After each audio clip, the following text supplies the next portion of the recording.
अस्सलाम वालेकुम। आज का हमारा टॉपिक है इंट्रोडक्शन टू पेलेनोलॉजी। पहले हम पेलेनोलॉजी का इंट्रोडक्शन देखेंगे, फिर हम इसकी कुछ ब्रांचेस और बेसिक टर्म्स के बारे में पढ़ेंगे। सबसे पहले हम पेलेनोलॉजी की डेफिनेशन देख लेते हैं।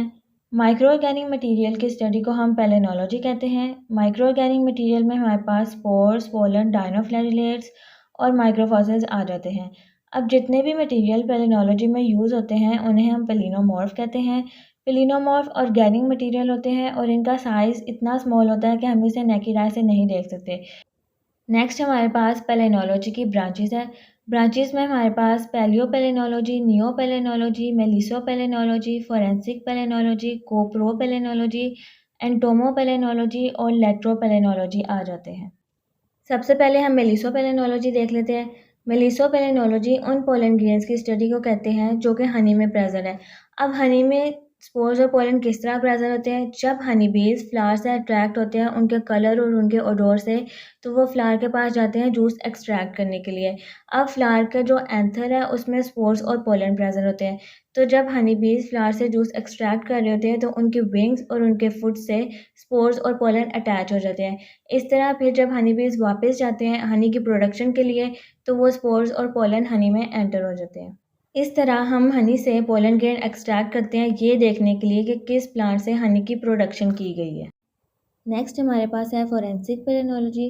फोरेंसिक पेलेनोलॉजी को हम क्रिमिनल केसेस में एविडेंसेस हासिल करने के लिए इस्तेमाल करते हैं। इसके अलावा हम फोरेंसिक पेलेनोलॉजी को इसलिए भी इस्तेमाल करते हैं कि जिस इंसान पे हमें शक है वो वहाँ पे था भी कि नहीं। अब पोलन और स्पोर्स का क्रिमिनल केसेस से कैसे लिंक होता है? पोलन और स्पोर्स बहुत स्मॉल साइज़ के होते हैं और हमारे एटमॉस्फेयर में बहुत अबंडेंट अमाउंट में प्रेजेंट होते हैं। अब जिस जगह पे क्राइम हुआ होता है हमें उस जगह पे जितनी भी चीज़ें मिलती हैं जैसे कि डेड बॉडीज़, कोई टूल, कोई इंस्ट्रूमेंट वगैरह, हम उसके स्पोर्स और पोलन को आइडेंटिफाई करके उस इंसान के साथ मैच करेंगे जिस पे हमें शक है। अगर तो वो मैच हो गए तो देन इट मीन्स कि वो इंसान वहाँ पे गया था और हो सकता है कि क्राइम भी उसी इंसान ने किया हो। अब जिस जगह पे क्राइम हुआ होता है हम उस जगह को जितना भी साफ़ कर ले, वहाँ से हम स्पोर्स और पोलन को ख़त्म नहीं कर सकते, क्योंकि स्पोर्स और पोलन के ऊपर एक वॉल प्रेजेंट होती है स्पोरोपोलिनिन, जिसे हम प्रोटेक्टिव लेयर भी कह सकते हैं। ये वॉल स्पोर्स और पोलन को डैमेज नहीं होने देती और ना इसकी शेप चेंज होने देती है। इसीलिए हम स्पोर्स और पोलन को आइडेंटिफाई करके क्रिमिनल केसेस में एविडेंसेस के तौर पर इस्तेमाल कर सकते हैं। नेक्स्ट हमारे पास कोप्रोपेलेनोलॉजी है। कोप्रो एक ग्रीक वर्ड है जिसका मतलब टंग होता है। तो कोप्रोपेलेनोलॉजी में हम कोप्रोलाइट के बारे में स्टडी करते हैं। कोप्रोलाइट एनिमल डंग को कहते हैं। तो जो स्पोर्स और पोलन एनिमल डंग में प्रेजेंट होते हैं हम उसके बारे में स्टडी करते हैं कोप्रोपेलेनोलॉजी में। नेक्स्ट हमारे पास है entomopalynology. Entomopalynology is the study of pollen that is associated with insects. तो इसमें हम उन स्पोर्स और पोलन के बारे में स्टडी करेंगे जो इंसेक्ट से रिलेटेड है। एंटोमोपेलेनोलॉजी को हम इसलिए स्टडी करते हैं ताकि हम आइडेंटिफाई कर सकें कि हमारी क्रॉप्स की पॉलिनेशन में कौन से पॉलिनेटर्स हेल्प कर रहे हैं। नेक्स्ट हमारे पास है पैलियोपेलेनोलॉजी। Paleopalynology is the branch of palynology that is concerned with the study of ancient pollen, spores and another paleomorph rather than those that are still extinct। मतलब हम इसमें उन स्पोर्स और पोलन के बारे में स्टडी करेंगे जो कि एंशियंट है, ना कि वो जो कि एक्सटेंट है। एंशियंट मीन्स जो कि अभी प्रेजेंट नहीं है। और नियोपेलेनोलॉजी में हम उन स्पोर्स, पोलन और पेलिनोमॉर्फ के बारे में स्टडी करेंगे जो कि एक्सटेंट है, मतलब कि जो अभी प्रेजेंट है। नेक्स्ट हमारे पास है पेलिनोमॉर्फ। पेलिनोमॉर्फ ऑर्गेनिक वर्ल्ड माइक्रोफोसिल्स होते हैं। इनका साइज़ 5 to 500 माइक्रोमीटर्स होता है और इनकी वॉल ऑर्गेनिक मॉलिक्यूल से बनी होती है। ऑर्गेनिक मॉलिक्यूल्स में हमारे पास स्पोरोपोलिनिन, चिटिन और ज़ीरोचिटिन आ जाते हैं और ये मॉलिक्यूल रेजिस्टेंट होते हैं, मतलब इनको तोड़ना बहुत मुश्किल होता है। इसके अलावा जो नैनोफॉसिल्स होते हैं वो पेलिनोमॉर्फ नहीं होते। डायटम्स भी पेलिनोमॉर्फ नहीं होते क्योंकि वो सिलिशियस होते हैं और एचएफ से डिस्ट्रॉय हो जाते हैं। नैनोफॉसिल्स का साइज़ माइक्रोफॉसिल से भी छोटा होता है, इसलिए वो पेलिनोमॉर्फ नहीं होते।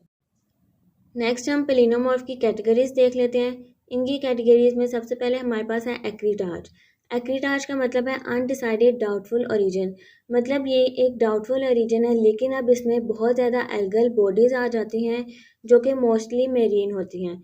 इनका साइज़ रेंज 10 माइक्रोमीटर से 1000 माइक्रोमीटर्स है।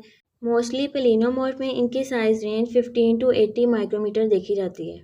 इनकी वॉल में स्पोरोपोलेनिन या फिर इससे कोई सिमिलर कंपाउंड प्रेजेंट होता है। नेक्स्ट हमें इसकी ऑर्नामेंटेशन के बारे में बताया गया है कि इनके स्ट्रक्चर ऊपर से सीलेट, स्कैब्रियर, स्पाइनी या फिर रेटिकुलेट की तरह होते हैं और एक्रिटार सबसे पहले प्रोटोजोइक में अपीयर हुआ था। नेक्स्ट हमारे पास है काइटिनोजोन्स। काइटिनोजोन्स सीडोकाइटेनियस पेलिनोमॉर्फ होते हैं। सबसे पहले ये कैम्ब्रियन रॉक्स में देखे गए थे। इनकी जो सबसे ज़्यादा अमाउंट देखी गई थी वो ऑर्डोविशियन टाइम में देखी गई थी। उसके बाद डिवोनियन टाइम में ये एक्सटिंक्ट हो चुके थे, मतलब कि ये ख़त्म हो चुके थे। काइटिनोजोन मोस्टली मेरीन रॉक्स में प्रेजेंट होते हैं। ये ज़्यादातर सिंगल इंडिविजुअल के फॉर्म में देखे जाते हैं, लेकिन कभी कभी हम इसे चेन के फॉर्म में भी देख सकते हैं। नेक्स्ट हमारे पास है स्कोलेकोडोन्स। स्कोलेकोडोन्स पॉलीकाइटनस के काइटनस माउथ पार्ट को कहते हैं। ये मोस्टली मेरीन होते हैं। इनकी रेंज के बारे में बात की जाए तो ये कैम्ब्रियन टू प्रेजेंट तक है और ये मोस्टली पैलेजोइक रॉक्स में स्टडी किए जाते हैं और इनकी रेंज 102 माइक्रोमीटर है। क्रिप्टोस्पोर्स। क्रिप्टोस्पोर्स की रेंज कैम्ब्रियन टू सिलोरियन तक है। क्रिप्टोस्पोर्स स्पोर लाइक बॉडीज़ हैं। इनकी वॉल में स्पोरोपोलिनिन प्रेजेंट होते हैं, लेकिन इनमें हेप्टोटिपिक कैरेक्टरिस्टिक्स एब्सेंट होते हैं। अब हेप्टोटिपिक कैरेक्टरिस्टिक क्या होती है?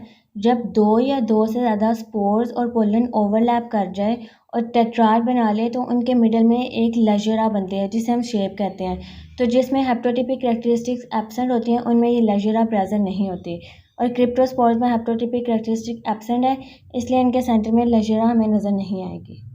इसके अलावा क्रिप्टोस्पोर्स प्लांट की spore like reproductive bodies, aquatic algae और लैंड प्लांट के दरमियान की जो स्टेज है जिसे हम इंटरमीडिएट स्टेज कहते हैं उनको रिप्रेजेंट करता है और ये ट्रीलेट और मोनोलेट स्पोर से डिफरेंट होते हैं क्योंकि इसमें हिप्टोटिपिक कैरेक्टरिस्टिक्स नहीं होती।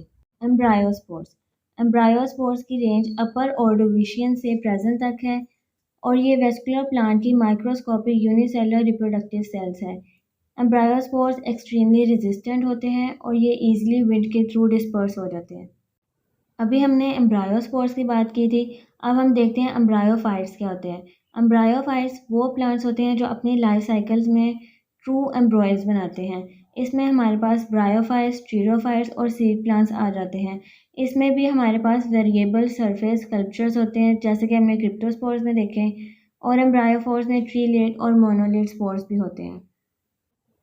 पेलिनोडिब्रस ऑर्गेनिक जंक होते हैं। जब पेलिनोलॉजिकल प्रिपरेशन हो रही होती है तो वहाँ पे पेलिनोमॉर्फ के साथ जो ऑर्गेनिक जंक प्रेजेंट होते हैं उसे हम पेलिनोडिब्रस कहते हैं। पेलिनोडिब्रस असल में ऑर्गेनिक मैटर ही होते हैं। इसकी वॉल में स्पोरोपोलिन और चिटिन प्रेजेंट नहीं होता। इसका साइज पेलिनोमॉर्फ जितना ही होता है और इसमें चारकोल और सेलुलोसिक टिश्यू फ्रेगमेंट्स भी प्रेजेंट होते हैं। सेलुलोसिक फ्रेगमेंट्स में हमारे पास वुड फ्रेगमेंट्स आ जाते हैं। लास्ट कैटेगरी हमारे पास वारिया है। वारिया जैसे कि हमने पहले जितने भी कैटेगरीज़ की बात की उनमें पेलिनोलॉजिकल प्रिपरेशन में और भी ऑर्गेनिक पार्टिकल्स होते हैं जिसे हम वारिया कहते हैं। मोस्टली वारिया डिफरेंट काइंड्स के एनिमल रिमेन्स को होते हैं जैसे कि लेपिडोप्टेरॉन इंसेक्ट्स विंड स्केल। ये काइटनस होते हैं। इनकी साइज रेंज पेलिनोमॉर्फ जितनी ही होती है और इनकी कैरेक्टरिस्टिक फैन शेप है। तो ये था आज का लेक्चर। आज के लेक्चर में हमने इंट्रोडक्शन टू पेलिनोलॉजी के बारे में पढ़ा। सबसे पहले हमने पेलिनोलॉजी की डेफिनेशन देखी कि पेलिनोलॉजी माइक्रो ऑर्गेनिक मटेरियल होते हैं। माइक्रो ऑर्गेनिक मटेरियल में हमारे पास स्पोर्स, पोलन, डायनोफैट्रियर्स वगैरह आ जाते हैं। इसके बाद हमने पेलिनोलॉजी की ब्रांचेस देखी। ब्रांचेस में हमने सबसे पहले पैलियो पेलिनोलॉजी देखा। पैलियो पेलिनोलॉजी में इनके स्पोर्स और पोलन एंशियंट होते हैं। न्यू पेलिनोलॉजी में इनके स्पोर्स और पोलन एक्सटेंट होते हैं। मेलिसो पेलिनोलॉजी में हमने उन स्पोर्स और पोलन की बात की जो कि हनी में प्रेजेंट होते हैं। फोरेंसिक पेलिनोलॉजी को हम यूज़ करते हैं किसी भी क्रिमिनल केसेस में एविडेंसेस हासिल करने के लिए। कोप्रो पेलिनोलॉजी में हम एनिमल डंग में जो स्पोर्स और पोलन प्रेजेंट होते हैं हम उनके बारे में स्टडी करते हैं। लेट्रोपेलिनोलॉजी में हम वो स्पोर्स और पोलन के बारे में स्टडी करते हैं जो कि ह्यूमन हेल्थ कॉज करते हैं। और एंटोमोपेलिनोलॉजी में वो स्पोर्स और पोलन आ जाते हैं जो कि इंसेक्ट से रिलेटेड होते हैं। इसके बाद फिर हमने पेलिनोमॉर्फ की कैटेगरीज देखी। कैटेगरीज में हमारे पास एक्रिटार्स, काइटिनोजोन्स, कोलेकोडोन्स, क्राइप्टोस्पोर्स, एम्ब्रायोस्पोर्स, पेलिनोडिब्रस और वारिया थे। इसके अलावा आप जो टॉपिक समझना चाहते हैं वो आप मुझे कमेंट बॉक्स में बता दें। आज के लेक्चर में अगर आपको कोई क्वेश्चन पूछना है तो वो भी आप मुझे कमेंट बॉक्स में पूछ सकते हैं और चैनल को सब्सक्राइब और शेयर भी कर दिया करें।